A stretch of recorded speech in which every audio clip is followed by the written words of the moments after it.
গত ২১ ডিসেম্বর ২০২৪-এর রাতটি ছিল রাহাত ফাতে আলী খানময়। ঢাকার আর্মি স্টেডিয়াম রাহাত ফাতে আলী খানের গানের সুরে মেতে উঠেছিল অন্যরকম এক উন্মাদনায়। স্পিড অফ জুলাই নামের এই প্ল্যাটফর্মের আয়োজিত ইভেন্টের লক্ষ্য ছিল শহীদ জুলাই স্মৃতি ফাউন্ডেশনের জন্য তহবিল সংগ্রহ করা, যা জুলাই বিপ্লবে ক্ষতিগ্রস্ত পরিবারগুলিকে সহায়তা করবে। কনসার্টটি সিলসিলা ব্যান্ডের একটি কাওয়ালি পরিবেশনার মাধ্যমে শুরু হয়। তারপরে wrapper Hannan, wrapper Shezan, aftermath, চিরকুট এবং আর্টসেল সহ স্থানীয় শিল্পীদের পারফর্ম এবং সাথে ছিল মঞ্চ অভিনয়। রাহাত ফাতে আলী খান, মেরে রাশকে কামার, আফরিন আফরিন এবং তেরে মাস্তে মাস্তে দো নায়না এর মতো জনপ্রিয় গানগুলির প্রাণবন্ত পরিবেশনার মাধ্যমে দর্শকদের বিমোহিত করে রেখেছিলেন।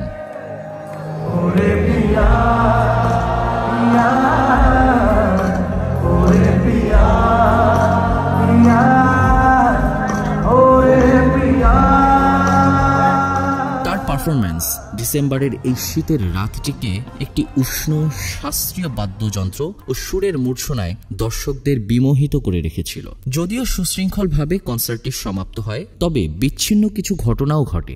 জেনারেল গ্যালারির কিছু মানুষ ভিআইপি অর্থাৎ ফ্রন্ট র গ্যালারিতে বাঁশের রিলিং টপকে উঠে আসে। তবে নিরাপত্তার দায়িত্বপ্রাপ্ত সেনাবাহিনী উৎসাহী দর্শকদের সেখান থেকে সরিয়ে পুনরায় শৃঙ্খলা ফিরিয়ে আনেন।